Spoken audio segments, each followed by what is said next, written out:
Stock markets are rallying today after Federal Reserve Chairman Jerome Powell hinted at lower interest rates coming soon. Of course, when interest rates are decreasing, investors can't generate as much yield in safe investments like government bonds. And so investors sometimes will look to dividend stocks to replace government bonds as a source of yield for their investing funds. In that regard and in that sentiment, I'm going to highlight 3 undervalued dividend stocks investors can buy now and hold for the very long term. I want to thank the Motley Fool for sponsoring this video. Visit fool.com/Parkev for the 10 best stocks to buy now. The first undervalued dividend stock I'm going to highlight is Clorox. Now, the way I identify undervalued dividend stocks is by calculating a discounted cash flow valuation, and I've created my own proprietary valuation framework that I utilize to make these calculations. So with Clorox, I started with the free cash flow estimation starting in 2025. I start with the Wall Street analyst estimates for the free cash flow over the next few years. And then I forecast the transition period growth rate. And then I forecast a longer term terminal growth rate for these companies. So for Clorox, the Wall Street analysts that are following the company expect it will increase its free cash flow from $750 million in 2025 to $900 million in 2026. And from that point onward, I'm forecasting that the company's free cash flow will increase all the way to $1.17 billion. From 2029 to 2034, I'm forecasting its growth rate slows down in free cash flow, settling at a rate of about 5%, growing from 1.17 billion to 1.48 billion in 2034, I should say. Now, from that point onward, for the long run, I'm forecasting the company's free cash flow will grow at 3%. The discount rate I'm applying to all of these cash flows to get the present value, because money in the future is worth less to us than money today, is 6.7%. Clorox is one of the lower risk businesses in the world today. Its beta is just 0.44. The cost of debt I've applied here by applying a risk premium to U.S. government bond yields is 6%. So the present value of all of the free cash flow I expect this business will generate is over $29 billion. So when we add to that total the company's non-operating assets and subtract the debt, we arrive at a value of equity of just over $26.6 billion.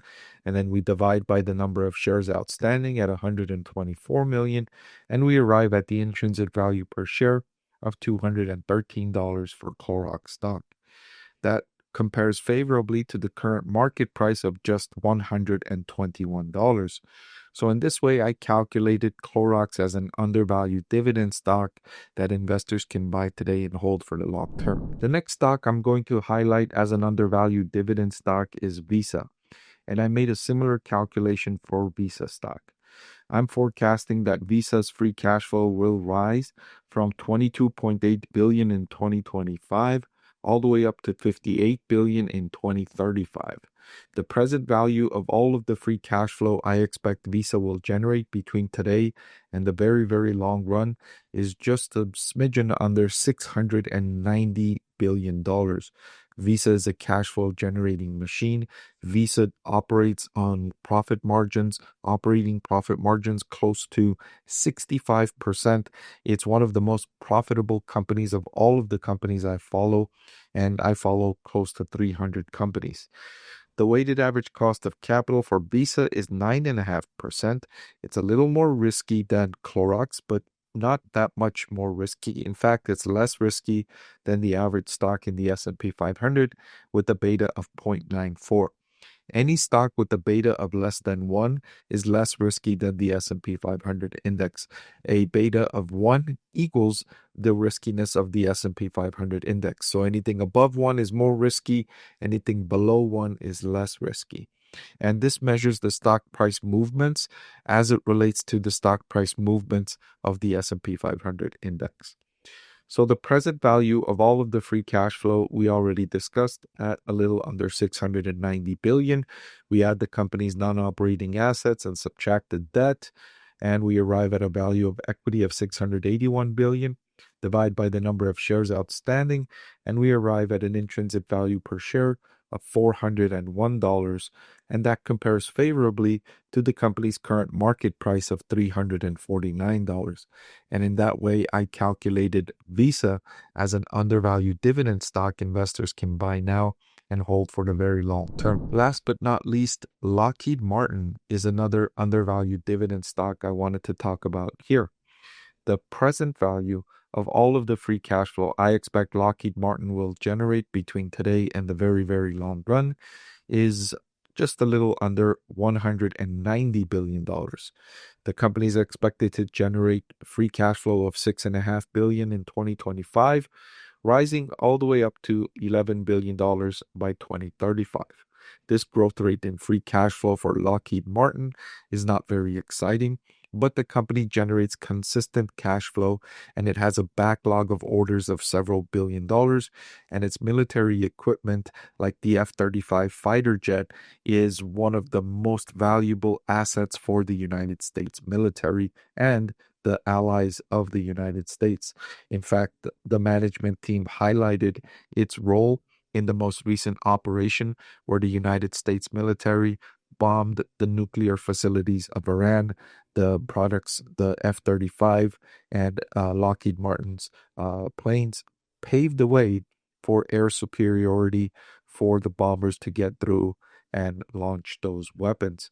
So its relationship vis-a-vis the United States military and its importance means that the company will continue to generate sufficient cash flow, although not excessive cash flow because of that relationship with the government. It can't generate profits that are excessive because then that will generate public scrutiny and the political aspects of that will not look nice for citizens. So the weighted average cost of capital is also very low for Lockheed Martin at just under 7%. The company's beta is very low. I've even adjusted it higher because it was so low to begin with. And even with my upward adjustment of 75%, the beta is still 0.475. And you can see my spreadsheet updating live. I have embedded formulas which update the company's beta, the market capitalization, the debt to equity mix, the number of shares outstanding, the value of equity, the value of operations, the intrinsic value per share. And even on the right-hand side here, you can see the 52-week low, 52-week high, today's price action, the trailing price to earnings ratio, and the trailing 12-month earnings per share. Many of these elements are automated. In fact, all of these elements on the right-hand side are automated and they update in my spreadsheet automatically. The intrinsic value per share I calculated is $737, compares favorably to the current market price of $446. And in that way, I calculated Lockheed Martin as a undervalued dividend stock investors can buy now and hold for the very long term. By the way, you can get access to these spreadsheets with a membership to my channel at the investor tier or above. See the link in the description for more information. Hey everyone, I'm excited to announce that my book is finally available for sale. I've been working on it for more than a year now, so I'm really excited to finally share this with you now. It goes through my framework for evaluating stocks. Some of you often ask why I like this stock or why I like the other stock, and this framework provides you the things that I look at when I'm evaluating stocks. I've added the link in the description below.